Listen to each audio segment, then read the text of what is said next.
하나님께서 오늘 우리에게 주신 말씀은 요한복음 12장 20절에서 33절까지의 말씀입니다. 요한복음 12장 20절에서 33절까지의 말씀입니다. 제가 가진 성경 신약성경 167페이지에 있습니다. 다 찾으신 줄 알고 말씀을 봉독해 드립니다. 명절에 예배하러 올라온 사람 중에 헬라인 몇이 있는데 그들이 갈릴리 벳세다 사람 빌립에게 가서 청하여 이르되 선생이여 우리가 예수를 배우고자 하나이다 하니 빌립이 안드레에게 가서 말하고 안드레와 빌립이 예수께 가서 여쭈니 예수께서 대답하여 이르시되 인자가 영광을 얻을 때가 왔도다. 내가 진실로 진실로 너희에게 이르노니 한 알의 밀이 땅에 떨어져 죽지 아니하면 한 알 그대로 있고 죽으면 많은 열매를 맺느니라. 자기의 생명을 사랑하는 자는 잃어버릴 것이요 이 세상에서 자기의 생명을 미워하는 자는 영생하도록 보존하리라. 사람이 나를 섬기려면 나를 따르라. 나 있는 곳에 나를 섬기는 자도 거기 있으리니 사람이 나를 섬기면 내 아버지께서 그를 귀히 여기시리라. 지금 내 마음이 괴로우니 무슨 말을 하리요. 아버지여 나를 구원하여 이 때를 면하게 하여 주옵소서. 그러나 내가 이를 위하여 이 때에 왔나이다. 아버지여 아버지의 이름을 영광스럽게 하옵소서 하시니 이에 하늘에서 소리가 나서 이르되 내가 이미 영광스럽게 하였고 또다시 영광스럽게 하리라 하시니 곁에 서서 들은 무리는 천둥이 울었다고도 하며 또 어떤 이들은 천사가 그에게 말하였다고도 하니 예수께서 대답하여 이르시되 이 소리가 난 것은 나를 위한 것이 아니요 너희를 위한 것이니라. 이제 이 세상에 대한 심판이 이르렀으니 이 세상의 임금이 쫓겨나리라. 내가 땅에서 들리면 모든 사람을 내게로 이끌겠노라 하시니 이렇게 말씀하심은 자기가 어떠한 죽음으로 죽을 것을 보이심이리라. 아멘. 할렐루야. 오늘도 말씀을 통한 주의 은혜와 평강이 저와 여러분 가운데 넘치기를 축원합니다. 오늘 본문이 속한 요한복음 12장은 예수님의 사역에 있어서 다음 단계로 넘어가는 분기점이라고 할 수 있습니다. 11장 후반부에 예수님을 죽이려는 음모 앞에 몸을 숨기셨던 예수님이 이제 예루살렘을 향해 올라가시면서 마지막 유월절 한 주 전에 행하신 일들이 이제 12장부터 기록되어 있기 때문입니다. 예수님께서 예루살렘에 올라가시는 길에 처음 머무는 곳은 어디인가? 12장 1절에 보면 베다니라는 장소입니다. 이 베다니라는 장소는 우리 성도님들도 잘 아시다시피 굉장히 특별한 사건이 있었던 곳입니다. 바로 예수님께서 죽었던 나사로를 다시 살리신 곳이 바로 이 베다니입니다. 그래서 요한 역시 이 부분을 다시 한번 1절에서 되짚어주고 있습니다. 유월절 엿새 전에 예수께서 베다니에 이르시니 이곳은 예수께서 죽은 자 가운데서 살리신 나사로가 있는 것이다 라고 이렇게 요한복음에 다시 한번 그 의미를 상기시키고 있습니다.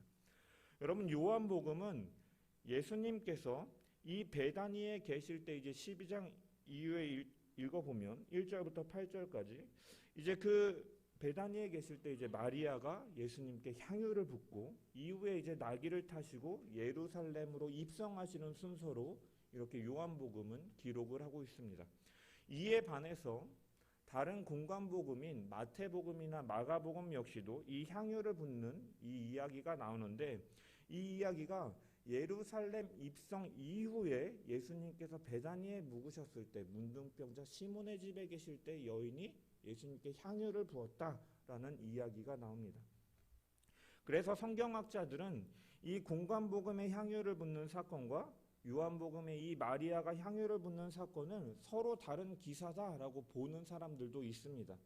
마태나 마가는 베다니 나병 환자 시몬의 집이라고 언급하고 있기 때문에 사실 그렇지만 같은 사건으로 보는 견해가 많습니다. 그리고 저 역시도 이것을 같은 기사라고 보는데, 왜냐하면 이 여인이 향유를 부었을 때 이 여인에게 하는 책망이, 가룟 유다가 이 향유를 팔아서 300데나리온이라는 돈을 가난한 자들에게 주는 게 더 좋지 않겠느냐, 책망하는 것이나, 이 제자의 책망을 들은 예수님께서 가만히 두어라, 나의 장래하는 것을 위하여서 이렇게 한 것이니 가만히 두어라, 이렇게 대답하는 이 내용적인 부분에서 같기 때문에 사실은 저는 같은 사건이라고 봅니다.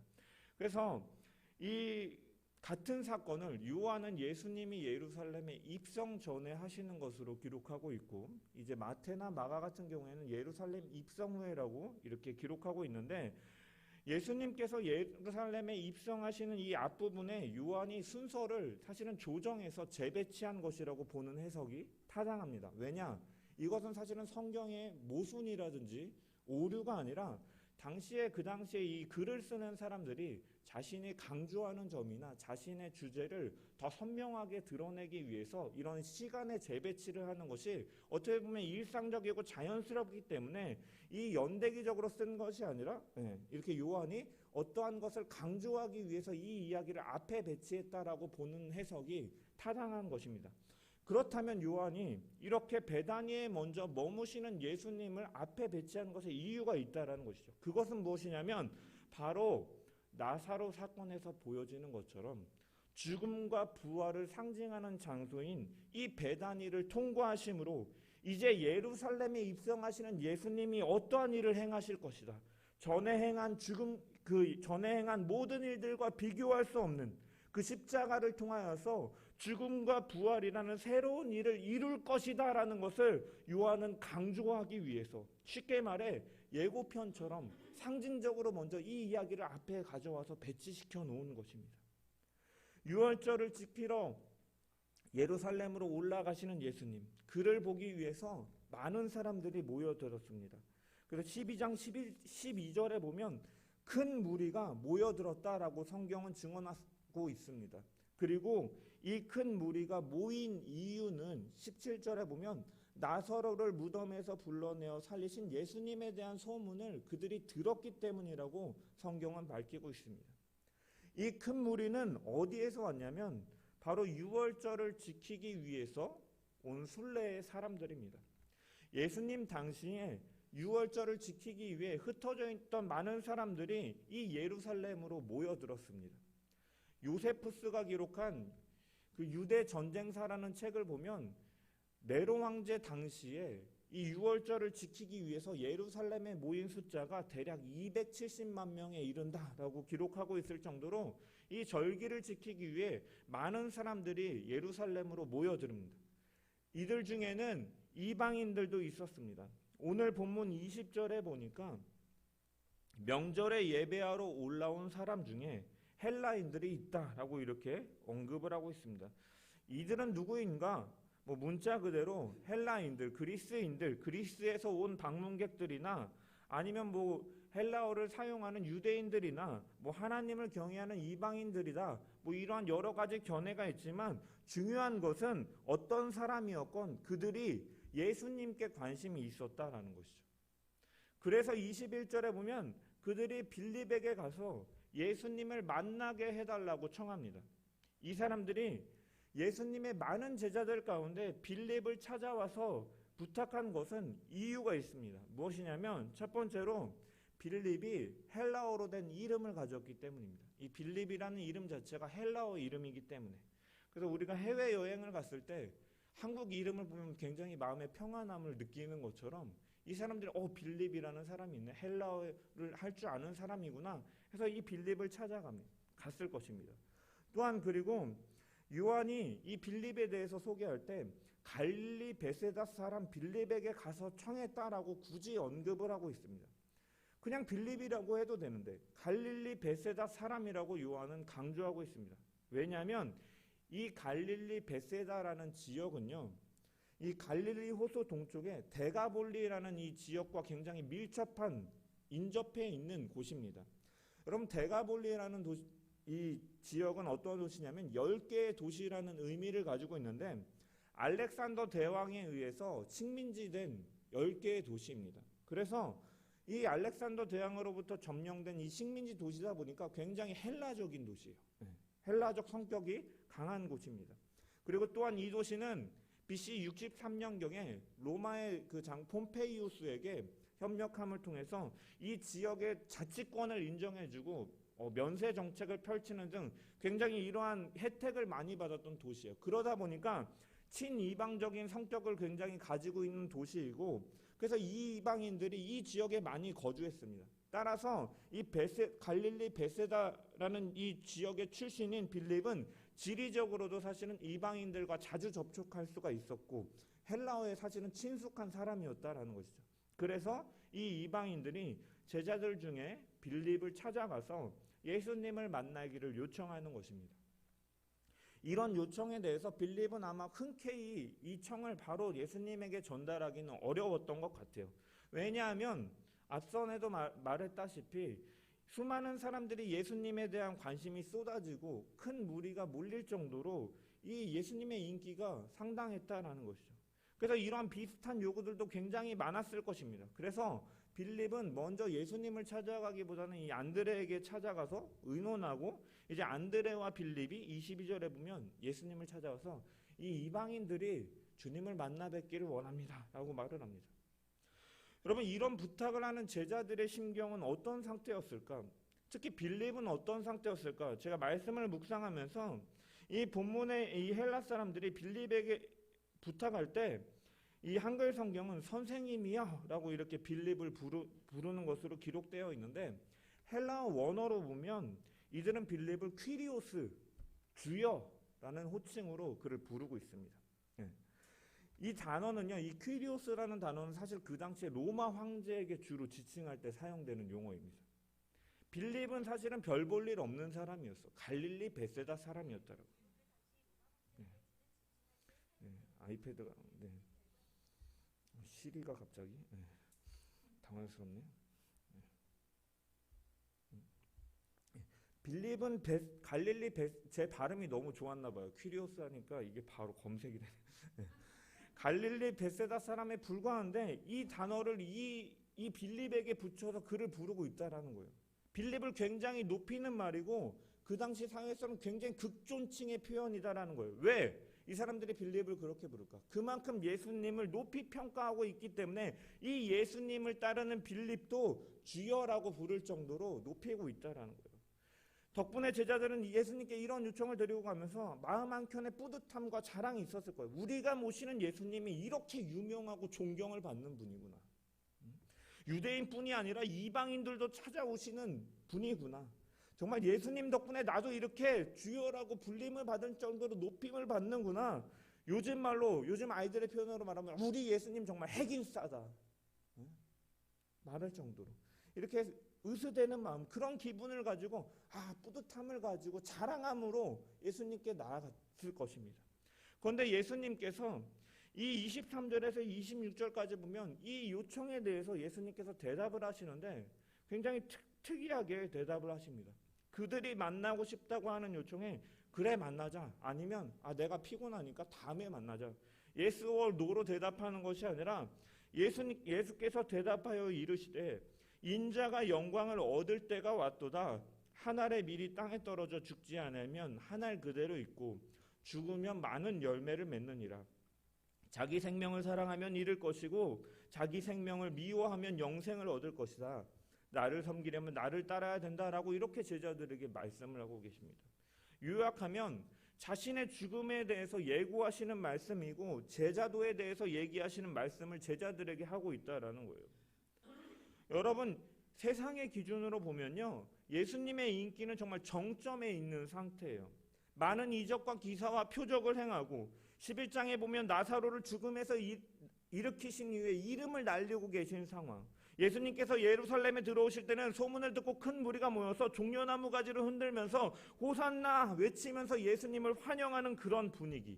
해외에서 온 사람들도 예수님을 찾을 정도로 인기가 하늘에 찌를 듯한 그러한 인기, 명성과 인기가 정점인 그러한 상황에서, 이러한 장면에서 예수님께서는 영광스럽게 될 때가 되었다라고 말씀을 하시는데, 실제로 그 영광이라는 건 무엇이냐면 내가 더 높아지겠다라고 말씀하시는 것이 아니라 자신의 죽음을 말씀하고 계시다. 십자가를 언급하고 계시다라는 거예요. 자신의 영광은 그러한 명성과 이름을 날리고 사람들의 인기에 있는 것이 아니라 자신의 영광은 십자가라는 것이에요. 보통 사람들은요, 자기가 가장 잘 나갈 때, 활동적일 때, 가장 인기 있을 때, 할 일이 많을 때, 권력이 있을 때, 돈이 불어날 때 더 치고 올라갈 생각을 하지 내려오려는 생각을 하지 않아요. 물 들어올 때 노저라는 말이 있는 것처럼 보통은 자신의 부나 명예, 권력을 어떻게 하면 더 얻을 수 있을까 고민하는 거예요.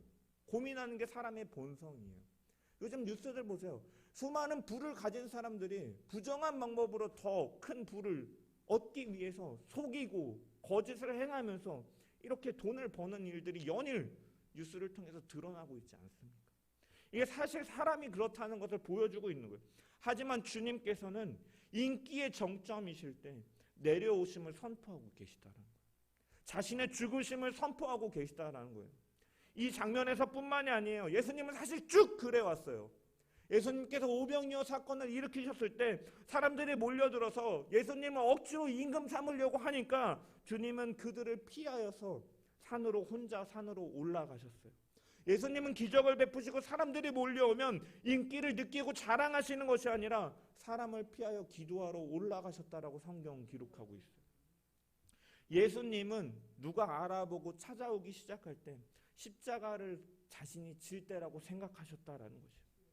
그리고 그것을 너무나 특이하게도 자신의 영광으로 표현하고 있습니다.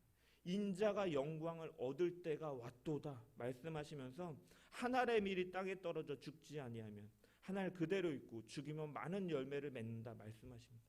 왜 십자가가 자신의 영광이냐면 하나님께서 맡기신 이 땅의 사명이었기 때문에, 본인의 사명이셨기 때문에 자신의 영광으로 생각하시는 거예요.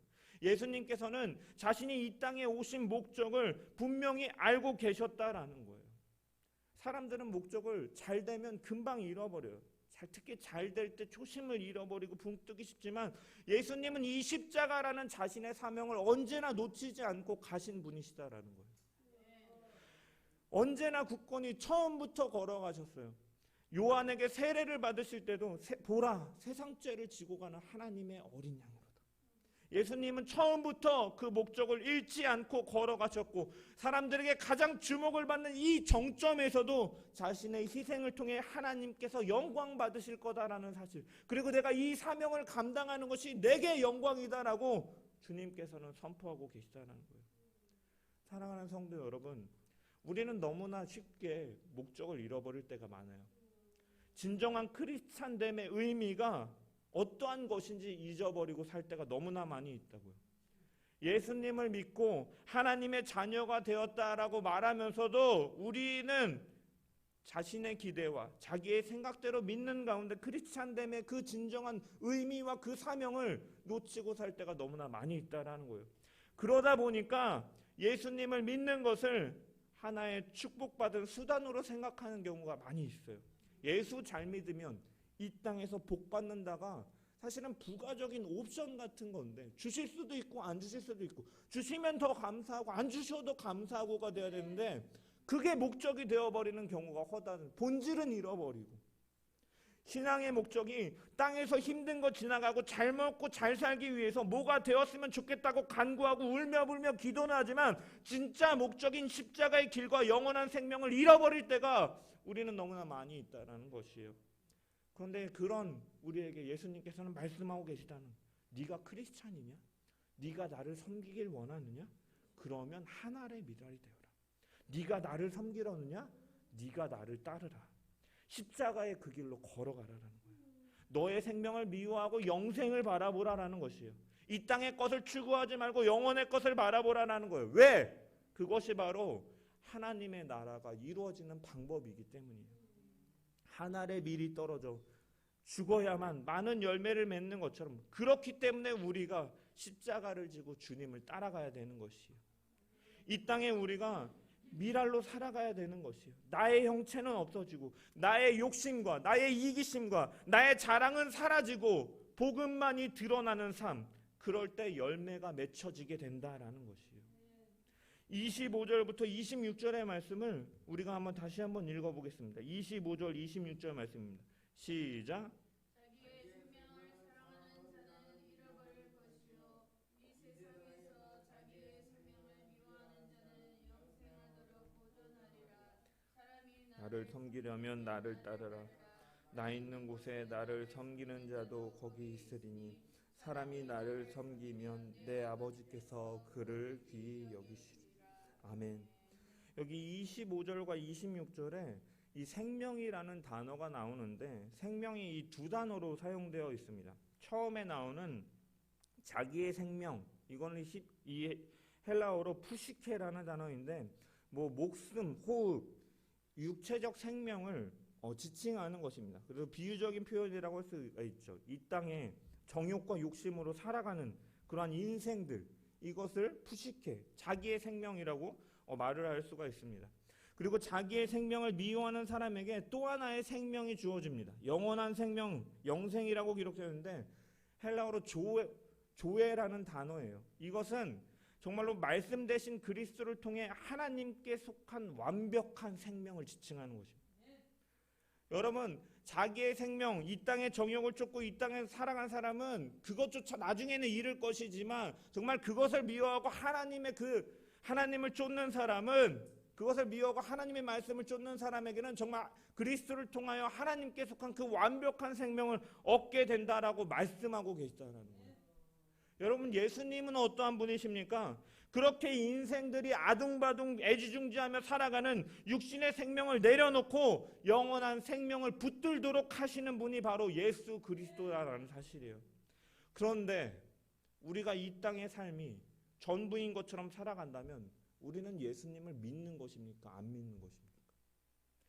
여러분, 한국 교회를 이야기할 때 그 유래 없는 그 부흥에 대해서 많이 이야기를 해요. 특별히 한국 교회사 가운데 이 1907년 평양 대부흥 사건을 대표적으로 꼽는데, 여러분, 어떻게 한국 교회가 그러한 급속한 부흥과 성장을 이뤘습니까? 왜냐하면 먼저 이 땅을 찾아온 많은 선교사들의 순교와 희생과 섬김이 있었기 때문입니다. 그들이 자신의 것들을 내려놓고 하나님의 명령을 쫓아서 순종하고 나아가는 그 순교와 희생과 섬김이 있었기 때문에 복음의 씨가 이 땅 가운데 뿌려지게 된 것이에요. 또한 많은 사람들이 그 복음 앞에서 자기를 부인하고 눈물 흘리며 애통하고 회심하며 하나님께로 나아갔기 때문에 이 땅 가운데 부흥이 있었던 것입니다. 여러분, 그런데 오늘날 신앙인들은 어떻습니까? 교회는 어떻습니까? 낮아짐과 죽음에 대해서, 흩어짐과 십자가에 대해서 얘기하고 있습니까? 아니면 똘똘 뭉쳐서 자신들의 세력을 더 자랑하고 있습니까?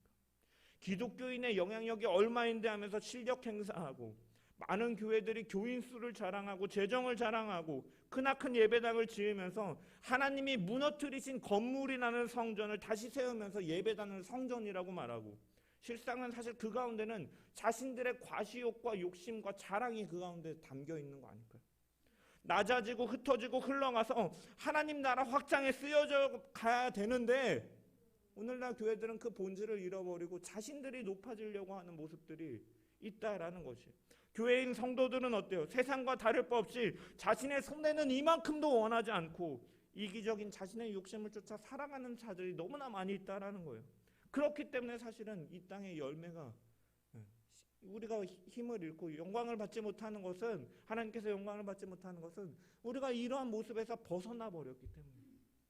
여러분, 주님께서는 가장 점점일 때 주님께서는 십자가를 말씀하시고 그것을 자신의 영광이라고 선포하시는 것처럼 우리는요, 흩어져야 돼요. 돈을 벌 때 우리는 어떻게 하면 돈을 더 벌 수 있을까 움켜쥐어야 되는 것이 아니라 사실은 이 돈을 어떻게 하나님 일에 사용해야 될까, 먼저 어떻게 흩을지에 대해서 사실은 생각해야 된다는 거예요. 내가 유명해졌다면 내 유명세를 자랑하는 것이 아니라 이 유명세를 가지고 어떻게 하면 하나님께 영광 돌리는 삶을 살아갈 수 있을까 인식하는 것이 바로 십자가를 지는 삶이다라는 것이에요. 교회란 무엇이에요? 우리가 모인 것을 자랑하기 위해서 모인 것이 아니라 이 길을 함께 가자고 모인 것이 바로 우리 교회인 거예요. 26절에 예수님께서 말씀하세요. 나를 섬기려면 나를 따르라. 나 있는 곳에 나를 섬기는 자도 거기 있으리니 사람이 나를 섬기면 내 아버지께서 그를 귀히 여기시리라. 나를 섬기겠다면, 나를 위해 헌신하겠다면, 나를 따르겠다면 나 있는 곳으로 와라. 십자가의 길을 걸어가시면서, 나 있는 곳은 무엇이냐면 십자가의 길로 너도 같이 걸어가잖아. 나를 믿느냐? 너도 걸어가야 된다는 십자가의 길을. 너가 있는 곳에 나를 부르지 말고 네가 필요한 곳에 내가 도깨비 방망이처럼 내가 만든 하나님을 섬기지 말고 내 말씀이 있는 곳에, 내가 있는 곳에 네가 오라는 거예요. 예수님을 따라가라는 거예요. 내가 있는 곳에 예수님을 끌어내리는 것이 아니라, 그게 바로 신앙이다라는 거예요. 하나님 말씀 앞에 온전히 서라는 거예요. 예수님을 섬기고 따른다는 것은요, 예수님을 우리 가운데로 끌어내리는 것이 아니라 우리가 예수님 가신 그 길을 같이 따라가는 것이에요. 예수님께서는 나를 본 자가 아버지를 본 것과 같다라고 말씀하셨어요. 아버지가 내 안에, 내가 그 안에 거한다라고 말씀하셨어요. 즉 십자가의 길을 따르는 것이 궁극적으로 무엇이냐면 우리가 하나님 안에 거하는 것이고, 하나님의 자녀된 자는 이러한 길을 따라가야 된다라는 의미인 것입니다. 그래서 어떤 신학자는 말하기를 이 사랑이라는 것은 동일시하며 동일화되는 것이다. 쉽게 말해서 닮아가는 것이다라는 거죠. 사랑하게 되면 그가 좋아하는 것을 나도 좋아하게 되고, 그가 싫어하는 것을 나도 싫어하게 되는 것이에요. 참된 사랑을 고백하는 자는 내가 있는 곳에 그를 있게 하는 것이 아니라 그가 있는 곳에 내가 함께 있으려 한다라는 것이에요. 그래서 같은 목적, 같은 방향, 같은 방법, 같은 행동을 닮아가게 되는 것이에요. 그러면 우리가 예수님을 믿는다, 예수님을 사랑한다라고 말하는 것은 무엇을 의미하는 것이에요? 바로 내가 그리스도와 하나가 된다. 그리스도와 연합이라고 표현합니다. 그리스도가 계신 곳에 나도 있으며, 그리스도가 원하는 것을 나도 원하고, 그리스도가 하시고자 하는 그 일이라면 나도 하기를 한다는 그런 의미인 것이에요. 그래서 주님께서는 나를 섬기려면 나를 따르라. 나 있는 곳에 섬기는 자도 거기 있으리라 말씀하고 계시는 것이에요. 크리스찬이라는 것, 예수님을 따른다라는 것은 예수님이 있는 곳에 내가 가는 것이고, 예수님을 그 길을 내가 따라간다라는 것이에요. 그리고 그것은 내 생명을 그렇게 사랑하지 않는다라는 의미예요. 푸시케, 육체적인 생명, 이 땅의 정욕을 쫓아 살아가는 삶을 우리가 쫓아가는 것이 아니라 주의 영원한 생명을 쫓아서 그것을 사모하게 되고, 더 주님을 갈망하게 되고, 그래서 더 하나님의 말씀 앞에 민감하게 반응하고 하나님께로 더욱더 가까이 나아가게 된다라는 것이에요. 그래서 이제 푸시케를 더 이상 소중히 여기지 아니하고 미워한다. 내 욕심, 내 정욕, 내 계획, 내 목적은 희미해지고 하나님께서 나에게 맡기신 이 사명, 이것이 무엇인가? 바로 이 십자가를 분명한 목적으로 하여 주님께서 걸어가셨던 것처럼 우리도 나의 십자가를 지고 걸어가게 된다는 거예요. 예수님께서는요, 어떠한 분이셨어요? 하나님과 동등된 분이셨어요. 그런데 자신을 동등된 분으로 여기지 아니하시고 가장 낮은 자의 모습으로 오셨습니다. 빌립보서 2장 7절 8절에 보면 오히려 자기를 비워서 종의 형체를 가져 사람들과 같이 되었고 사람의 모양으로 나타나셨음에 자기를 낮추시고 죽기까지 복종하셨으니 곧 십자가에서 죽으심이라. 가장 낮은 비천한 자의 모습으로, 어떻게 보면 그 당시에 저주라고 여겨지는 십자가의 위에서의 죽음을 통하여서 하나님의 그 뜻을 이루셨고 이것을 영광으로 생각하셨다라는 거예요. 낮아지는 것을 두려워하지 않으시고 언제나 하나님께서 맡기신 이 사명을 붙들고 주님께서는 언제나 걸어가셨다라는 거예요. 이런 주님께서 가신 그 길을 저와 여러분도 걷기를 소망합니다. 죽어짐, 낮아짐의 길을 걸어가는 저와 여러분 되기를 소망합니다. 우리의 인생에요, 분명한 목적이 없으면 사실은 일생 전체가 방황하게 돼요. 우리가 아무리 열심히 살아도 내 삶의 목적이 무엇인가, 나는 왜 살고 있는가, 이 분명한 목적이 없으면 열심히 살아봤자 헛수고다라는 거예요. 우리의 삶의 목적은 무엇이 되어야 되는가? 주님께서 한 알의 밀알이 되라고 말씀하고 계세요. 나를 섬기려면 나를 따르라 말씀하고 계세요. 주님이 가신 그 길을 걸어가기를 바라고 계신 것입니다. 우리의 삶의 목적도 십자가가 되기를 소망합니다. 이런 십자가의 삶은 당연히 가야 될 길입니다. 성도로서. 그런데 그 길은 결코 쉬운 길은 아니에요. 여러분 설교를 준비하면 사실은 저도 많이 부담했었어요. 여러분 말씀을 여기서 전하고 있는 저 역시도 이렇게 여러분 십자가의 길을 걸어가야 됩니다. 이 땅의 정욕을 쫓지 말아야 됩니다. 우리가 하늘의 영광을 보면서 하늘의 그 생명을 바라보면서 우리가 살아가야 된다라고 제가 굉장히 담대하게 선포하고 있는 것 같지만 사실 말씀 앞에 제일 먼저 부딪히고 깨어지는 게 사실은 저거든요. 그래서 사실은 하나님 부담스러워요. 이 말씀을 제가 어떻게 전해요? 제 삶이 그지 같은데. 그런데 이 설교를 준비하면서 사실은 27절의 말씀이 저에게 많은 위로가 되었어요. 지금 내 마음이 괴로우니 무슨 말을 하리요? 아버지여 나를 구원하여 이때를 면하게 하여 주옵소서. 그러나 내가 이를 위하여 이때에 왔나이다. 지금 내 마음이 괴로우니까 무슨 말을 하리요? 여러분 공생의 사역 시작부터 세상 죄를 지고 가는 하나님의 어린 양이로다 이 목적을 분명히 하셨던 예수님이셨지만 그분 역시도 십자가의 죽음 앞에서 마음이 많이 괴로우셨음을 우리는 이 구절을 통해 볼 수가 있어요. 여러분 예수님이라고 24시간 365일 마냥 기쁘고 행복하지만은 않으셨어요. 왜? 그분은 우리와 같은 완전한 인성을 가지고 오셨기 때문이에요. 이처럼 십자가의 길은 괴로운 길이다라는 거예요. 우리는 감정과 정서를 가진 존재이기 때문에 예수님을 믿어도 사실은 힘든 건 힘든 거고 슬픈 건 슬픈 거예요. 나중엔 결국 그것조차 감사함으로 되지만 그 과정 가운데서 힘든 건 사실 힘든 거고 슬픈 건 슬픈 거다라는 거예요. 안타깝게도 우리는 힘든 걸 숨기려고 하는 경향이 있어요. 내색을 하면 여러분 주위에서 당장 무슨 소리가 나와요? 야 은혜가 없어서 그래. 감사해야지. 물론 맞지요. 맞는 말씀이죠. 근데 그건 결과적인 거고 사실은 그 과정 속에서는 우리는 감정과 그 정서를 가진 존재이기 때문에 때로는 아플 때도 있고 힘들 때도 있다는 거예요. 그 길이 버거울 때도 있다는 거예요.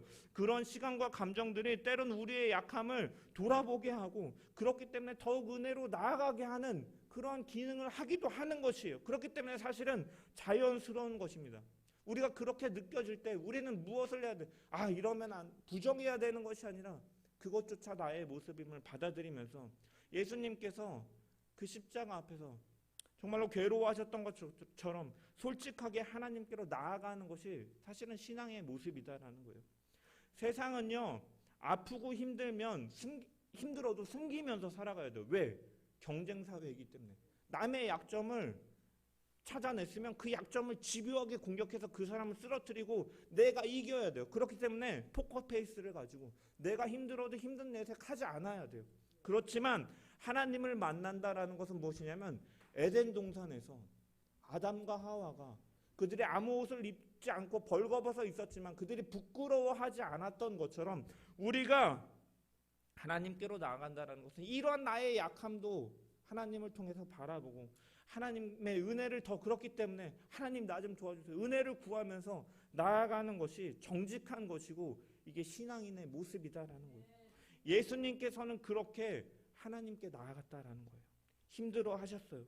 그래서 마지막 십자가를 앞에 두고 땀이 핏방울이 되도록 겟세마네 동산에서 기도하시면서 하나님 주시는 힘으로 묵묵히 그가 걸어 나가셨다는 28절의 말씀을 우리 한번 읽어보겠습니다. 28절 말씀 시작.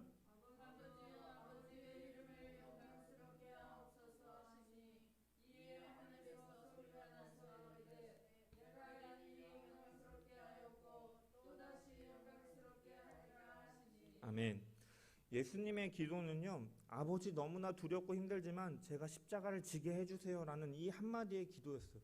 그리고 이 솔직한 주님의 기도 앞에 하나님께서는 직접 응답하셨어요. 여러분 하나님께서 응답하시는 그 장면은 세 군데가 나와요. 복음서에 보면 예수님께서 세례를 받으실 때, 그리고 변화산에서 예수님이 변모하셨을 때 사랑하는 내 아들이라 말씀하시고, 여기서 이렇게 한 번 더 나오는 것입니다.